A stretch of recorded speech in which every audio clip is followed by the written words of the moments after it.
Good morning, John. It's Monday. About a week ago, I woke up at 6 o'clock in the morning, not because I had to get on a plane or I was being dragged out of bed by some ridiculous circumstance, but because I wanted to watch the sunrise, because I had something that I haven't seen in a while. I brushed my teeth and then I stretched my back out for a little while because apparently I'm a little bit too old to lay on the ground all night without being a little bit stiff. Catherine and I were at a working ranch in the Centennial Valley, pretty close to Wyoming, pretty close to Idaho, but still in Montana. There's horses and there's cows, and if there is a nowhere in the lower 48 to be in the middle of, John, we were in the middle of it. This ranch that we were on was about a 40-mile drive away from a place called Monida. Monida, as you might imagine, is the very creative name of a town that is on the border of Montana and Idaho. What you might not imagine is that Monida has a population of 2 people total. As far as I can tell, all that Monida has is this amazing sagging barn that I've seen lots of pictures of on the internet, some closed down shops, and in the distance, a school bus graveyard. So yes, Monida, not a bustling metropolis, and we were about 50 miles away from it, awaiting the marriage of 2 of my favorite people. So there's no getting away from the fact that suddenly my somewhere had become pretty close to most people's nowhere. Though apparently, no matter whether you're somewhere or nowhere, there are still 6-inch spikes of steel that will get embedded into your tire,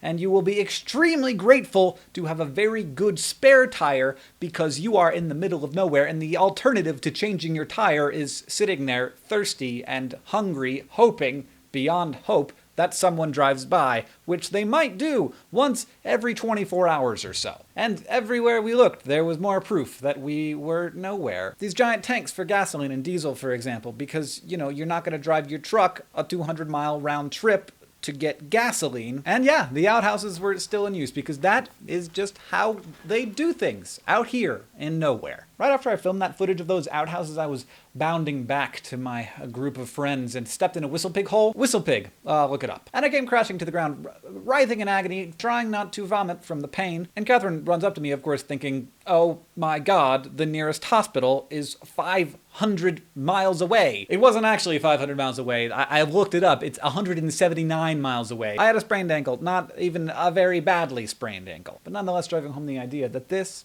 is kind of nowhere. But mostly I was sad because I didn't get to dance at the wedding reception.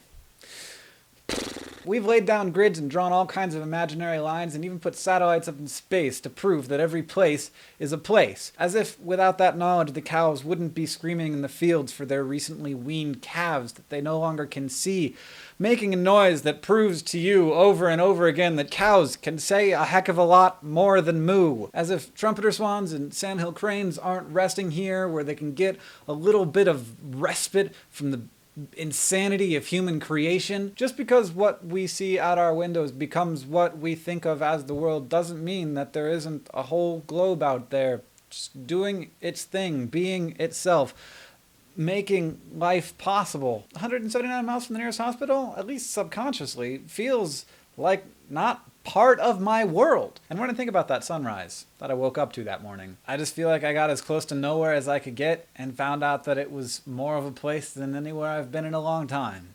John, I'll see you on Wednesday.